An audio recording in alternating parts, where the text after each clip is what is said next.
ఆ జగదాభిరాముడు కీర్తిని తన పాటల రూపంలో నలుదిశలా వ్యాప్తి చేసి భద్రాచలంలో ఆలయం నిర్మించాడు కంచర్ల గోపన్న. భక్త రామదాసుగా ఎంతో ప్రాచుర్యం పొందిన కంచర్ల గోపన్న ఎలా ఉంటారో ఎవరికీ తెలీదు. శ్రీరామదాసు సినిమాలో చూపించినట్లుగానే ఉండేవారా అంటే ఇదిగో ఇక్కడ కనిపిస్తున్న విగ్రహం మాదిరిగానే ఉండేవారని చరిత్రకారులు చెబుతున్నారు. రామదాసు స్వగ్రామమైన ఖమ్మం జిల్లా నేలకొండపల్లి పోలీస్ స్టేషన్లో ఆయన విగ్రహాన్ని పురావస్తు శాఖ అధికారులు గుర్తించారు. ఎన్నో ఏళ్లుగా ఓ రావి చెట్టు కింద ఉన్న ఈ విగ్రహం 16వ శతాబ్దం నాటిదని అధికారులు స్పష్టం చేశారు.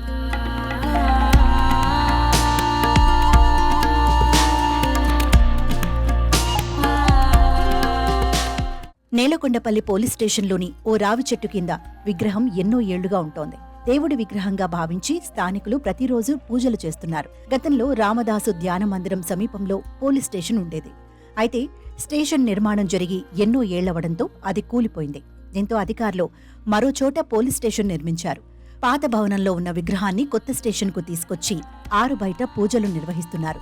చెవులకు కుండలాలు, ముకుళిత హస్తాలతో ఉన్న ఈ విగ్రహాన్ని ఇప్పటి వరకు ఎవరూ పట్టించుకోలేదు.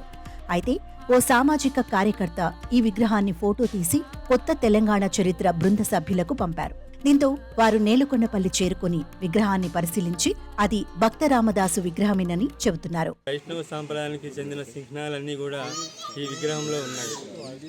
వారి యొక్క శిఖ కానీ, తర్వాత నామం కానీ, వారి పంచకట్టు, శిఖ, వారికి సంబంధించినటువంటి శంఖచక్రాలు ఇవన్నీ కూడా ఆ వైష్ణవ దీక్షకు సంబంధించిన అన్ని వివరాలు. దాంతోపాటుగా వారు తహసీల్దార్గా అధికారంలో ఉన్నప్పుడు వారికి ఉన్నటువంటి మర్యాదగా ఉండే ఖడ్గము ఇవన్నీ కూడా ఆ విగ్రహానికి సరిపోని ఉన్నటువంటి సందర్భంలో ఆ విగ్రహాన్ని రామదాసు గారిదే అని చెప్పి మేము కూడా గుర్తించి అటువంటి విగ్రహాన్ని మందిరంలో ఉంచడానికి ఇక్కడ అర్చకునికి ఏర్పాటు చేయడం జరిగింది.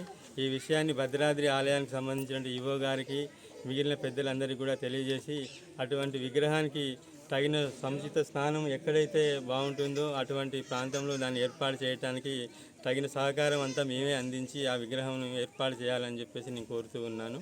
చక్కని మీసకట్టు, అప్పుడే స్నానం చేసినట్టు తల వెనుక జారుముడి వేసుకున్న గోపాద శిఖ, అంజలి ముద్ర, నడుమ పక్కన కత్తి, కుడి ఎడమ భుజాల మీద శంకుచక్ర ముద్రలతో కూడిన విగ్రహం వైష్ణవ భక్తుడిదని వారు తెలిపారు. శిల్పం రాజోచిత ఆహార్యంతో లేనందున అక్కన్నదో లేదంటే మాదన్నదో అనుకునే అవకాశమే లేదని వారి మేనల్లుడో భద్రాచల రామాలయ నిర్మాత నేలకొండపల్లి వాసి అయిన కంచర్ల గోపన్నది అవడానికే ఎక్కువ అవకాశాలున్నాయన్నారు. ఈ విగ్రహాన్ని భక్త రామదాసుగా గుర్తించడంతో రామదాసు ధ్యాన మందిరానికి తరలించారు. రామదాసు 10వ తరం వారసులు విగ్రహానికి ప్రత్యేక పూజలు నిర్వహించారు.